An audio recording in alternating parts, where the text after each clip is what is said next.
હવે ગુજરાતમાં હિંમતનગર પાલિકાની હદ વધારાઈ, નગરોના સુઆયોજિત વિકાસને મળશે નવી દિશા। મુખ્યમંત્રીના આ નિર્ણયના પરિણામે રાજ્ય સરકાર દ્વારા જાહેર કરવામાં આવતી ગ્રાન્ટ વિકાસ કામો માટે મળતી થશે અને આ સોસાયટી વિસ્તારો શહેરના અન્ય વિસ્તારો સમકક્ષ વિકાસ કામો પણ હાથ ધરી શકાશે।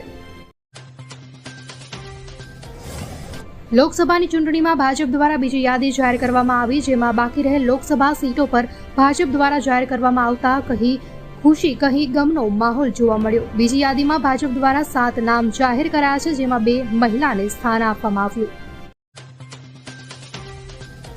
સામાન્ય જનતા માટે એક ખુશીના સમાચાર સામે આવ્યા। અમૂલ અને સાબર બ્રાન્ડના ઘીના ભાવમાં ઘટાડો કરાયો। અમૂલ અને સાબર બ્રાન્ડના ઘીમાં પ્રતિ કિલો 25 રૂપિયાનો ઘટાડો કરાયો। 15 કિલોના ડબ્બાના ભાવમાં 375નો ભાવ ઘટાડો કરવામાં આવ્યો। આગામી 3 દિવસ ગુજરાતમાં તાપમાનનો પારો જશે આસમાને। આગામી 3 દિવસ બાદ 2 થી 3 ડિગ્રી તાપમાનમાં વધારો થશે, જેના કારણે લોકોને ગરમીનો અહેસાસ થશે। તો ગરમી વધતા લોકોએ એસી પણ ચાલુ કરવાનો વારો આવી શકે છે। 5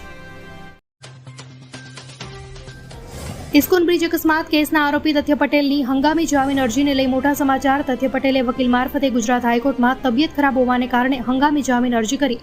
જોકે ગુજરાત હાઈકોર્ટે આ હંગામી જામીન અરજી ફગાવી દીધી। આણંદમાં ધોરણ 12ની પરીક્ષામાં માસ કોપી કેસ નોંધાયો। કરમસદની સરદાર પટેલ વિદ્યા મંદિર શાળાની ઘટના। વિદ્યાર્થીઓને કોપી કરાવતા પરીક્ષા કેન્દ્રના 50 કર્મીઓ સસ્પેન્ડ કરી દેવાયા। પરીક્ષામાં વિદ્યાર્થીઓને બારીમાંથી જવાબ લખાવ્યા હોવાનું સામે આવ્યું। સમગ્ર મામલો સામે આવતા ડીઓએ તપાસના આદેશ આપ્યા। જસદણમાં કારની ટક્કરે મામા અને 2 ભાણેજના કંપારી ભર્યા મોત। જસદણ પાસે બાખલવડ પાસે ઓવરસ્પીડમાં આવતી કારે બાઇકને અડફેટે લીધું અને મામા અને 2 ભાણેજના થયા ઘટના સ્થળે જ કમકમાટી ભર્યા મોત। પીએમ મોદી આજે ગુજરાત અને આસામમાં 3 સેમિકન્ડક્ટર પ્લાન્ટનો કરશે શિલાન્યાસ। વડાપ્રધાન કાર્યાલયે જણાવ્યું। પીએમ મોદી બુધવારે વિડીયો કોન્ફરન્સિંગ દ્વારા વંચિત વર્ગના ઉદ્યોગ સાહસિકોને લોન સહાય માટે આઉટરીચ પ્રોગ્રામમાં પણ ભાગ લેશે। સુરતમાં પલસાણા પોલીસની સટ્ટા બેટિંગ પર મોટી કાર્યવાહી સામે આવી। આ કાર્યવાહી દરમિયાન એક કાયદાના સંઘર્ષમાં આવેલ કિશોર મળી કુલ 10ને ઝડપી પાડવામાં આવ્યા। 8.31 લાખનો મુદ્દામાં પણ જપ્ત કરવામાં આવ્યો।